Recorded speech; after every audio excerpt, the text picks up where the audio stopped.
अरदास दिवस मौके सरदार सिमरनजीत सिंह मान ने किया संगतां नूं संबोधन। विधान सभा हल्का अमरगढ़ के पिंड बुरज बघेल सिंह वाला के गुरुद्वारा नानकसर साहिब विखे श्रोमणी अकाली दल अमृतसर वालों पंथ ग्रंथ और किसान ते मजदूर नूं बचाउण लई करवाए गए अरदास दिवस मौके सिख पंथ के महान जनरल सरदार सिमरनजीत सिंह मान विशेष तौर पर हाजिर हुए। उपरंत संबोधन करदਿਆਂ सरदार मान ने कहा सिखां नूं अपने हिस्से दा राज ते आज़ादी मिलनी चाहिए है। उन्होंने कहा कि साडा राज आउण ते असीं पंजाब दे पानी दा हक लैके रहांगे, 12वीं तक की पढ़ाई जरूरी करांगे अते देश नूं हर पक्षों खुशहाल बनाउण लई ठोस नीति बनाई जावे। पंथ तो विछड़े गुरु धामां दे खुले दर्शन दीदारे करन दा हक हासिल होवेगा। व्यापार लई पाकिस्तान तक सरहदां खोल दित्तियां जाणगीਆਂ ਅਤੇ ਸਾਡੇ ਰਾਜ ਵਿੱਚ ਕੋਈ ਵੀ ਕਿਸੇ ਵੀ ਧਰਮ ਦੀ ਬੇਅਦਬੀ ਨਹੀਂ ਕਰ ਸਕੇਗਾ। ਇਸ ਸਮੇਂ ਕਿਸਾਨ ਸੰਘਰਸ਼ ਦੌਰਾਨ ਨਿਰਵਿਘਨ ਅਣਥੱਕ ਸੇਵਾ ਕਰਨ ਵਾਲੀਆਂ ਬੀਬੀਆਂ ਅਤੇ ਕਿਸਾਨਾਂ ਨੂੰ ਸਰਦਾਰ ਮਾਨ ਨੇ ਸਿਰੋਪੋ ਦੇ ਕੇ ਸਨਮਾਨਿਤ ਕੀਤਾ। ਹਲਕਾ ਅਮਰਗੜ੍ਹ ਤੋਂ ਵਿਧਾਨ ਸਭਾ ਚੋਣਾਂ ਲੜਨ ਬਾਰੇ ਮੀਡੀਆ ਵੱਲੋਂ ਪੁੱਛੇ ਗਏ ਸਵਾਲ ਦਾ ਜਵਾਬ ਦਿੰਦਿਆਂ ਮਾਨ ਨੇ ਕਿਹਾ 117 ਸੀਟਾਂ ਤੋਂ ਚੋਣਾਂ ਲੜਾਂਗੇ, ਪਾਰਟੀ ਦਾ ਜੋ ਫੈਸਲਾ ਹੋਵੇਗਾ ਮੈਨੂੰ ਮਨਜ਼ੂਰ ਹੋਵੇਗਾ। ਹੋਰ ਉਹਨਾਂ ਕੀ ਕਿਹਾ ਤੁਸੀਂ ਵੀ ਸੁਣੋ। ਹਾਂਜੀ ਮਾਨ ਸਾਹਿਬ, ਅੱਜ ਕਿਸ ਮਕਸਦ ਨੂੰ ਲੈ ਕੇ ਜਿਹੜੀ ਉਰੇ ਇਕੱਤਰਤਾ ਹੋਈ ਹੈ? ਅੱਜ ਮਾਸਟਰ ਜੀ ਨੇ ਤੇ ਇਲਾਕੇ ਵਾਲਿਆਂ ਨੇ ਇੱਥੇ ਇਕੱਠ ਕੀਤਾ ਹੈ ਕਿ ਹੁਣ ਆਪਾਂ ਇਲੈਕਸ਼ਨਾਂ ਦੇ ਲਈ ਤਿਆਰ ਹੋਈਏ ਤੇ ਮੈਨੂੰ ਸੱਦਿਆ ਗਿਆ ਹੈ ਕਿ ਤੁਸੀਂ ਸੰਗਤ ਨੂੰ ਆਪਣੀ ਪਾਰਟੀ ਦਾ ਜਿਹੜਾ ਪ੍ਰੋਗਰਾਮ ਹੈ, ਜੋ ਕੁਝ ਤੁਸੀਂ ਕਹਿੰਦੇ ਰਹੇ ਹੋ ਉਹ ਸਮਝਾਓ ਤੇ ਉਹ ਮੈਂ ਆਪਣੀ ਪਾਰਟੀ ਦੀ ਪਾਲਿਸੀ ਕਰੀਬ ਥੋੜ੍ਹੇ ਲਫ਼ਜ਼ਾਂ ਦੇ ਵਿੱਚ ਸਮਝਾ ਦਿੱਤੀ ਹੈਗੀ ਹੈ। ਇਹ ਮਕਸਦ ਸੀਗਾ। ਨਾਲੇ ਇਸ ਇਲਾਕੇ ਦੇ ਸਿੰਘਾਂ ਨੂੰ, ਬੀਬੀਆਂ ਨੂੰ, ਸਾਰਿਆਂ ਨੂੰ ਜਿੰਨੇ ਵੀ ਹਿੰਦੂ ਮੁਸਲਮਾਨ ਆ ਉਹਨਾਂ ਨੂੰ ਮਿਲਣਾ ਸੀਗਾ। ਮੈਂ ਆ ਗਿਆ ਜੀ। ਅਮਰਗੜ੍ਹ ਤੋਂ ਤੁਹਾਡੀ ਇਲੈਕਸ਼ਨ ਲੜਨ ਦੀਆਂ ਜਿਹੜੀਆਂ ਗੱਲਾਂ ਪਿਛਲੇ ਦਿਨੀ ਅਖਬਾਰਾਂ 'ਚ ਮੀਡੀਆ 'ਚ ਆਈਆਂ ਨੇ, ਕੀ ਉਸ 'ਚ ਆਈ ਹੈ ਕਿ ਤੁਸੀਂ ਅਮਰਗੜ੍ਹ ਤੋਂ ਲੜ ਰਹੇ ਹੋ ਸਰ? ਇਹ ਤਾਂ ਮਾਸਟਰ ਜੀ ਤੇ ਸਾਰੇ ਦੱਸਣਗੇ ਜਿਹੜੇ ਇੱਥੋਂ ਦੇ ਮੋਹਤਬਰ ਹੈ ਕਿੱਥੋਂ ਮੈਨੂੰ ਲੜਾਉਣਾ ਹੈ, ਪਰ ਜਿੱਥੇ ਇਹ ਕਹਿਣਗੇ ਮੈਂ ਲੜ ਲੂੰਗਾ ਜੀ। ਜੇ ਤੁਸੀਂ ਵੀ ਚਾਹੋਗੇ ਕਿ ਇਸ ਇਲਾਕੇ ਦੀ ਨੁਮਾਇੰਦਗੀ ਇਹ ਹੋਵੇ ਤੇ ਸਾਰੇ ਵਰਗਾਂ ਨੂੰ ਇਨਸਾਫ ਮਿਲੇ ਤੇ ਕਿਸੇ ਦੇ ਨਾਲ ਬੇਇਨਸਾਫੀ ਨਾ ਹੋਵੇ।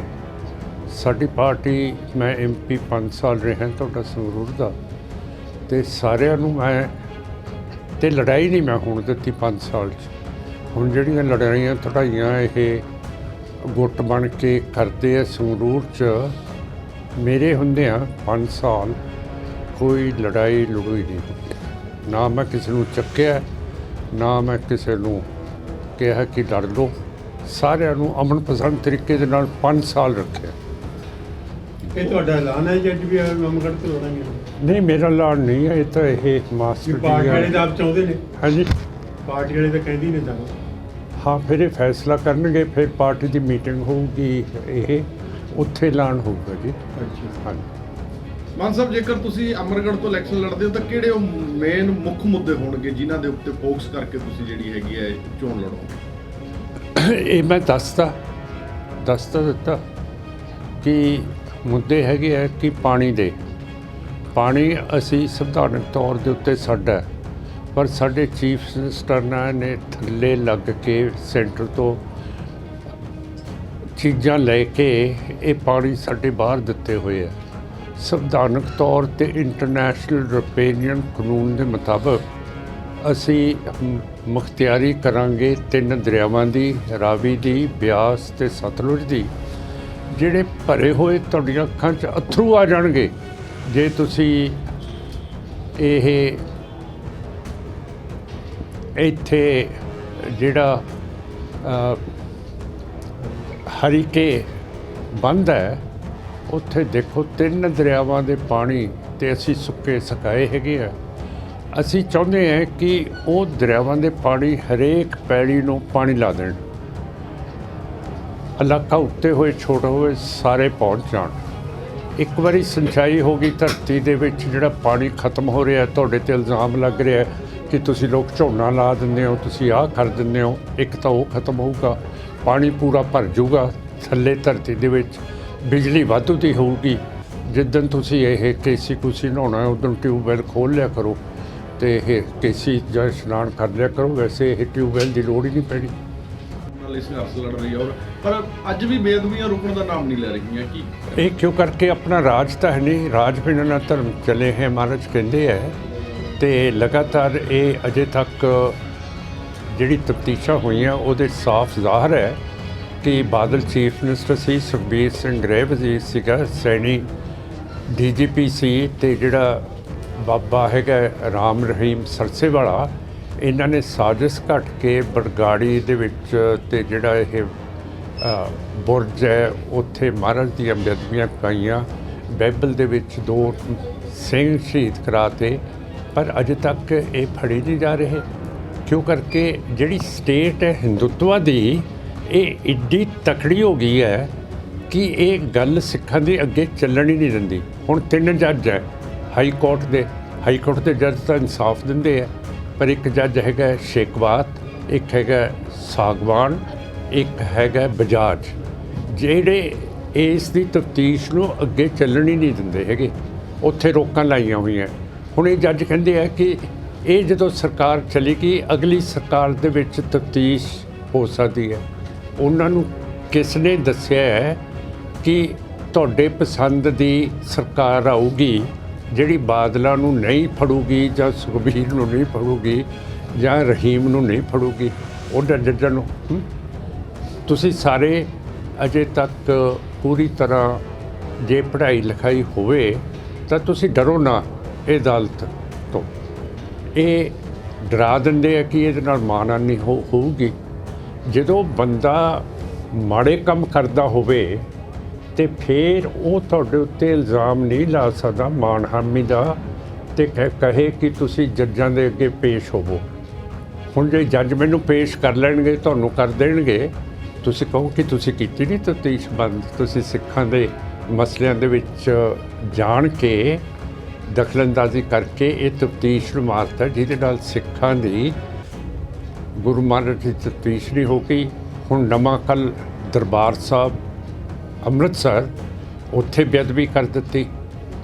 ਤਾਂ ਮੇਰਾ ਮਤਲਬ ਇਹ ਤਾਂ ਲਾਇਸੈਂਸ ਹਾਈ ਕੋਰਟ ਵੀ ਦੇ ਰਹੀ ਹੈ, ਸਰਕਾਰਾਂ ਵੀ ਦੇ ਰਹੀ ਹੈ ਕਿ ਬਾਦਲਾਂ ਦੇ ਖਿਲਾਫ ਕੁਛ ਨਾ ਹੋਏ, ਸਰਸੇ ਦੇ ਖਿਲਾਫ ਕੁਛ ਨਾ ਹੋਵੇ। ਇਹੋ ਜਿਹੇ ਜ਼ਿੰਦਗੀ ਕਿਵੇਂ ਆਪਾਂ ਜੀਉ ਸਕਦੇ? ਫਿਰ ਸਰ ਕਿਵੇਂ ਰੁਕ ਸਕਦੀਆਂ ਨੇ ਤੁਹਾਡੇ ਮੁਤਾਬਕ? ਮੈਂ ਕਹਿੰਦਾ ਘਟਨਾਵਾਂ ਨੇ ਮੈਂ ਤੁਹਾਨੂੰ ਦੱਸਦਾ ਕਿ ਸੰਵਿਧਾਨ ਦੇ ਵਿੱਚ ਸਾਰਾ ਕੁਝ ਲਿਖਿਆ ਹੋਇਆ। ਇਹ ਸੰਵਿਧਾਨ ਨੂੰ ਇੰਪਲੀਮੈਂਟ ਨਹੀਂ ਕਰਦੇ, ਇਹਨਾਂ ਦੇ ਆਪਣੇ ਧੰਦੇ ਹੈਗੇ ਆ। ਹੁਣ ਪਾਣੀਆਂ ਦਾ ਮਸਲਾ ਤਾਂ ਤੁਹਾਨੂੰ ਸਮਝਾਤਾ ਕਿ ਜਿਹੜੇ ਸੂਬੇ ਦੇ ਵਿੱਚੋਂ ਨਦੀ ਨਿਕਲਦੀ ਹੈ ਉਹਦਾ ਹੀ ਹੱਕ ਹੈ ਉਹਦੇ ਪਾਣੀਆਂ 'ਤੇ। ਇਹ ਇੰਟਰਨੈਸ਼ਨਲ ਯੂਰਪੀਅਨ ਕਾਨੂੰਨ ਵੀ ਹੈ ਤੇ ਸੰਵਿਧਾਨ ਦੇ ਵਿੱਚ ਵੀ ਇਹੀ ਕੁਝ ਲਿਖਿਆ ਹੋਇਆ। ਹੁਣ ਸਾਡੇ ਸਾਰੇ ਚੀਫ ਮਿਨਿਸਟਰਾਂ ਨੇ ਇਹਦੇ ਉੱਤੇ ਪਾਣੀ, ਸਾਰੇ 3 ਦਰਿਆ ਹਰੀਕੇ ਜਾਓ, ਤੁਹਾਡੇ ਅਥਰੂ ਨਿਕਲਣਗੇ ਕਿ ਇੰਨਾ ਪਾਣੀ ਸਾਡੇ ਪਾਣੀ ਥੱਲੇ ਚਲਿਆ ਗਿਆ। ਜੇ ਅਸੀਂ ਆਪਣੇ ਪਾਣੀ ਲੈ ਕੇ ਵਾਧੂ ਉੱਧਰ ਦੇ ਦਈਏ, ਸਾਰੇ ਖੇਤਾਂ ਨੂੰ ਸੀਂਚ ਦਈਏ ਪਾਣੀ ਨਹਿਰ ਦੇ ਨਾਲ, ਤੇ ਟਿਊਬਵੈੱਲ ਚਲਾਉਣ ਦੀ ਤਾਂ ਲੋੜ ਨਹੀਂ। ਵਧੀਆ ਇੰਡਸਟਰੀ ਦੇ ਲਈ ਵਧੀਆ ਬਿਜਲੀ ਪੈਦਾ ਹੋਊਗੀ, ਤੁਹਾਨੂੰ ਇਹ ਰਹਿਣ ਦੇ ਲਈ ਬਿਜਲੀ ਹੋਊਗੀ, ਕਦੇ ਕੋਈ ਤੋਟ ਨਹੀਂ ਆ ਸਕਦੀ ਬਿਜਲੀ ਦੀ। ਹਮਖਿਆਲੀ ਕਿਸੇ ਪਾਰਟੀ ਨਾਲ ਗੱਠਜੋੜ ਨੂੰ ਤਰਜੀਹ ਕਿਉਂ ਨਹੀਂ ਦਿੱਤੀ ਜਾਂਦੀ, ਉਹ ਕਾਰਨ? ਅਸੀਂ ਦਿੰਦੇ ਹਾਂ ਤਰਜੀਹ ਜੀ, ਪਰ ਤੁਸੀਂ ਹਿੰਦੂ ਧਰਮ ਦੀ ਮਨੂ ਸਮ੍ਰਿਤੀ ਤਾਂ ਜਾਣਦੇ ਹੋਵੋਗੇ, ਜੀ ਜਿਸ ਨੇ ਜਾਤ ਪਾਤ ਦੀਆਂ 4 ਪੌੜੀਆਂ ਬਣਾਤੀਆਂ। ਜੀ, ਸਾਨੂੰ ਬਾਕੀ ਦੀਆਂ ਪਾਰਟੀਆਂ ਚੌਥੀ ਜਮਾਤ 'ਚ ਸ਼ੂਦਰ ਸਮਝਦੀਆਂ, ਉਹ ਸਾਡੇ ਕੋਲੇ ਆਉਂਦੀਆਂ ਨਹੀਂ, ਨਾ ਗੱਲ ਕਰਦੀਆਂ। ਹੁਣ ਢੀਂਡਸਾ ਸਾਹਿਬ ਨੂੰ ਕੀ ਲੋੜ ਹੈ ਕਿ ਉੱਧਰ ਚਲੇ ਜਾਣ ਇਹ BJP ਕੋਲੇ? ਜੀ, ਹਾਂ, ਅਸੀਂ ਇੱਥੇ ਬੈਠੇ ਹੈ, ਤੁਹਾਡੇ ਹੈ, ਅਸੀਂ ਕਾਂਗਰਸ ਨਾਲ ਨਹੀਂ ਚੱਲਦੇ, ਆਮ ਪਾਰਟੀ ਨਾਲ ਨਹੀਂ ਚੱਲਦੇ, ਉਹਨਾਂ ਨੂੰ ਕੀ ਲੋੜ ਹੈ ਉੱਧਰ BJP ਮੂੰਹ ਮਾਰਨ ਦੀ? ਉਹਦਾ ਮਾਨ ਸਾਹਿਬ ਇੱਕ ਕਾਰਨ ਵੱਡਾ ਇਹ ਮੰਨਿਆ ਜਾ ਰਿਹਾ ਹੈ ਕਿ BJP ਬਿਨਾਂ SGPC ਦੀ ਇਲੈਕਸ਼ਨ ਨਹੀਂ ਹੋਣੀ, ਕਿਉਂਕਿ ਪਹਿਲਾਂ ਬਾਦਲਾਂ ਨਾਲ ਉਹਨਾਂ ਦਾ ਸਮਝੌਤਾ ਰਿਹਾ ਤੇ ਉਸ ਕਰਕੇ ਉਹਨਾਂ ਨੇ ਇਲੈਕਸ਼ਨ ਨਹੀਂ ਹੋਣ ਦਿੱਤੀ। ਹੁਣ ਬਾਦਲਾਂ ਨਾਲ ਉਹ ਟੁੱਟੇ ਆ ਤੇ ਭਾਜਪਾ ਦੇ ਨਾਲ ਜੇ ਕੋਈ ਜਾਊਗਾ ਤਾਂ ਹੀ ਇਲੈਕਸ਼ਨ ਹੋ ਪਾਊਗੀ, ਨਹੀਂ ਇਹ ਗਲਤ ਗੱਲ ਹੈ ਜੀ। ਕਾਨੂੰਨ ਤਾਂ ਕਹਿੰਦਾ 5 ਸਾਲ ਤੋਂ ਬਾਅਦ ਹੋਣੀ ਚਾਹੀਦੀ। ਅਸੀਂ ਤਾਂ ਰੌਲਾ ਅਮਰੀਕਾ 'ਚ ਵੀ ਪਾ ਰਹੇ ਆ, ਸਾਰੇ ਪਾਸੇ ਹੁਣ 11 ਸਾਲ ਹੋ ਗਏ, ਨਹੀਂ ਹੋ ਗਏ। ਪਰ ਜੇ ਮੈਨੂੰ ਕਹੋ ਕਿ ਤੂੰ BJP 'ਚ ਰਲ ਕੇ ਤੇ ਇਲੈਕਸ਼ਨ ਕਰਾ ਲੈ, ਮੈਂ ਤਾਂ ਨਹੀਂ ਜਵਾਬ ਦੂੰਗਾ। ਮੈਂ ਮੇਰਾ ਜਵਾਬ ਹੈ ਤੁਹਾਡੀ ਸੋਚ ਨੂੰ ਪਸੰਦ ਕਰਦਾ, ਤੁਹਾਨੂੰ ਪਸੰਦ ਕਰਦਾ, ਉਹ ਕਰਦੇ ਨੇ, ਪਰ ਜਦੋਂ ਵੋਟ ਪਾਉਣ ਦੀ ਵਾਰੀ ਆਉਂਦੀ ਹੈ ਕੀ ਕਰਦੇ? ਇਹ ਮੇਰਾ ਮੂੰਹ ਹੀ ਨਹੀਂ ਚੰਗਾ ਲੱਗਦਾ ਹੁਣ। ਹੋਰ ਕਿਉਂਕਿ ਸਾਰੇ ਤੁਹਾਨੂੰ ਲਾਈਕ ਕਰਦੇ ਨੇ ਨਾ, ਫਿਰ ਮੇਰੇ ਕੋਲੇ ਤਾਂ ਕੋਈ ਗਨਮੈਨ ਹੈ ਨਹੀਂ। ਜੇ ਤੁਸੀਂ ਦੂਜੀ ਪਾਰਟੀ ਦਾ ਲੈ ਆਓ ਤੁਸੀਂ ਘੱਟ ਹੋਵੋਗੇ, ਉਹਨਾਂ ਦੀ ਸਿਕਿਉਰਿਟੀ ਇੱਥੇ ਜ਼ਿਆਦਾ ਹੋ। PTN ਨਿਊਜ਼ ਦੇ ਲਈ ਅਮਰਗੜ੍ਹ ਤੋਂ ਹਰੀਸ਼ ਅਬਰੋਲ ਦੀ ਰਿਪੋਰਟ।